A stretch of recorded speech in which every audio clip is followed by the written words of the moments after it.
Talking about like underdog movies, when Warner Brothers first announced their Joker movie, I still remember, I think I was at Comic-Con when I first got the news, I think. And a lot of people were very upset. Very upset. How can you have a Joker movie without Batman? How you can't do it. And then the word came out that it wasn't going to be connected to the DCU. Why? What's the point of doing this movie if it's not connected to the DCU? Blah, blah. And me, I was throwing a party because I had been begging and pleading for one of the two major comic book movie studios, either Marvel or DC, to have the testicular fortitude to actually start putting out some Elseworld kind of movies. Because the comic books have done them for years, for decades. Tell some really great creative stories where the filmmakers aren't handcuffed to what's going on in the continuity of their main shared cinematic universe. Remember standalone movies? Those used to be great. So a lot of people were very angry at the idea of this Joker movie is coming, even when they announced that one of the world's great actors, Joaquin Phoenix, was going to be playing the role. That movie only went on to make over $1 billion at the box office for Warner Brothers and get a Best Picture nomination. Oh, and won Joaquin Phoenix the Best Actor Academy Award that year. Fantastic. It was supposed to be one and done.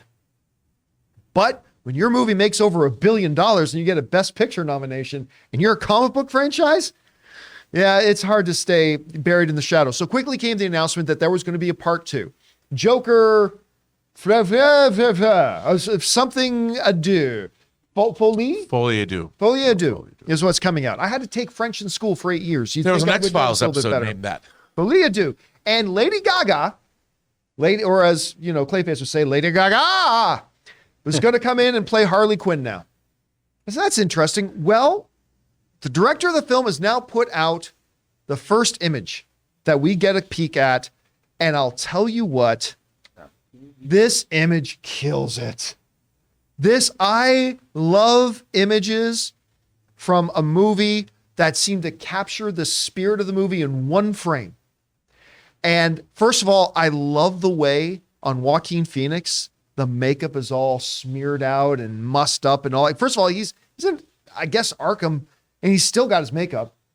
So that's pretty cool. But the look on Gaga's face is fantastic because it's a little bit of fear mixed with shock, mixed with awe. Horny. I was going to say horny, but sure, Yeah. awe as well. It's got a bunch of awe in that as well. I love this shot. I think this shot looks great. Now listen, a lot of people keep talking about the new Joker movie and saying, don't forget, it's a musical. It's not a musical. There are going to be a couple of musical numbers. And then listen, maybe they do, but what they have officially said, they have not said the movie is a musical. They said the movie will have a couple of musical numbers. There is a distinction there.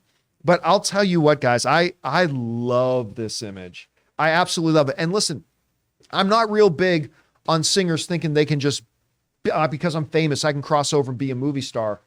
Lady Gaga's been doing drama club and all this kind of stuff and acting since she was a kid. She absolutely killed it, obviously, in A Star Is Born. I think she, even though not everybody loved the movie, I think she did a great job in, I almost said the Finucci's.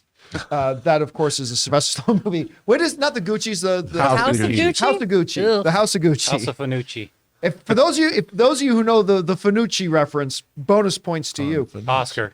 They're very good. That was from the movie, Sylvester Stallone movie, Oscar. I love that movie. Anyway, I think this looks great. Chris, you had a chance to see the first image. What do you think about it? Where are your expectations? Are you looking forward to this? Should they left well enough alone with the first one? What do you think? I mean, if you'll recall, I headcanoned that he died in this movie, so I'd never have to see another one. Right. So I'm not, I'm not the target audience for this. I saw the film one time, and that was good for me. This is not a movie that I want to see over and over again, the first Joker, because, this is a very real person who Joaquin Phoenix captured very well, but this kind of person exists in the world, and I don't want to spend a lot of time with him. That being said, this image definitely really conveys a lot of passion, and I love when a still frame can just show you exactly what's happening in a moment. These two are so connected. I love it. I think it's just like a moment maybe in a Dr. Quinzel session where things just go off the rails, and that's exciting. I'm not particularly looking forward to this one in general, though, just since I wasn't a fan of the first. But hey, I could be, completely changed once I see more footage. Rob, you've seen the first image. Where's your expectation level going into this? And because you saw the first one with me. Yeah. And where are your expectations now? Dude, my expectations are quite high. I looked at this image and you know what it reminded me of? It reminded me of Alex Cox's biopic, Sid and Nancy, about Sid Vicious, the Sex Pistols. Yeah, I remember that. Sid Vicious and Nancy Spungen. That's what this looked like to me. And I'm like, I'm so there for this. I want to see some twisted, messed up, completely psychotic romance that has music and rainbows and insanity. And I'm like, that's exactly what this looks like to me. And I'm so happy that we're getting it.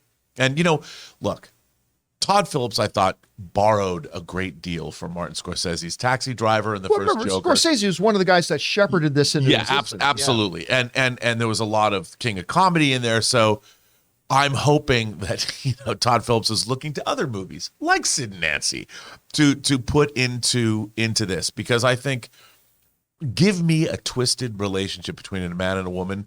That's like a subgenre of film that I love. The crazier, the better. And this looks like the Star Wars of crazy relationship drama. And I'm there for it. Maybe it's the Alien of crazy relationship drama. Somebody asked me, they said, because we were talking about it a little bit, and I said, I actually think Gaga's going to be really good. I loved her in House of Gucci. And they said, but John, can you really see Lady Gaga going, hey, Mr. J? And I'm like, no, but that's the point. This is a different this is just like Joaquin's Joker in the first movie was a very different interpretation and expression of a Joker character than we've ever seen before. It's totally different. I expect they're going to do the same thing with Harley Quinn. There's going to be a heart of the spirit of the character in there, but I think it's going to be manifested very differently. So yeah, I can't see Lady Gaga dressed up in the Harley Quinn outfit and going, hey, Mr. J. I don't see her doing that. But for a movie like this, that is in its own world, I'm looking forward to seeing a different expression of it, just like Joaquin gave us in the first one. Yeah, I totally agree with you, man. It's not going to be that. If you think it's going to be the animated Harley Quinn or anything we've seen before, no, it's not going to be that at all.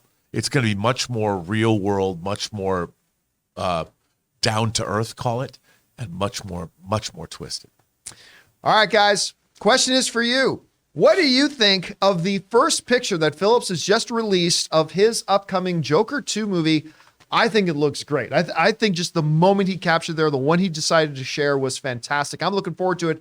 Are you guys? Maybe you didn't like the first movie. Whatever you guys think, jump down to the comment section below and let us know your thoughts. Guys, we want to take a second and thank a sponsor of this video, ExpressVPN. You've heard me talk about how important it is to have a VPN to protect your online privacy, but choosing a VPN you trust is equally as important. Now, I like to do research on my sponsors, and I only recommend brands to my listeners that I believe in, and I can say with full confidence that ExpressVPN is the best VPN on the market, and here's why. Number one, ExpressVPN doesn't log your activity online. Lots of cheap or free VPNs make money by selling your data to advertisers, but ExpressVPN doesn't do this. They even developed a technology, Trusted Server, that makes their VPN servers incapable of storing any data at all. Number two, speed. ExpressVPN now uses Lightway, a new VPN protocol they engineered to make user speeds faster than ever. ExpressVPN is always blazing fast and lets me stream videos in HD quality with zero buffering. The last thing that really sets ExpressVPN apart is how easy it is to use. You don't need any technical skills to get set up. Just fire up the app and tap one button to connect. That's it. Even your grandparents could do it. And it's not just me saying this. CNET, Business Insider, The Verge, and many other tech journals rate ExpressVPN the #1 VPN in the world. So protect yourself with a VPN that I use and trust. Use my link, expressvpn.com/Campea today and get an extra 3 months free on a 1-year package. Visit expressvpn.com/Campea to learn more.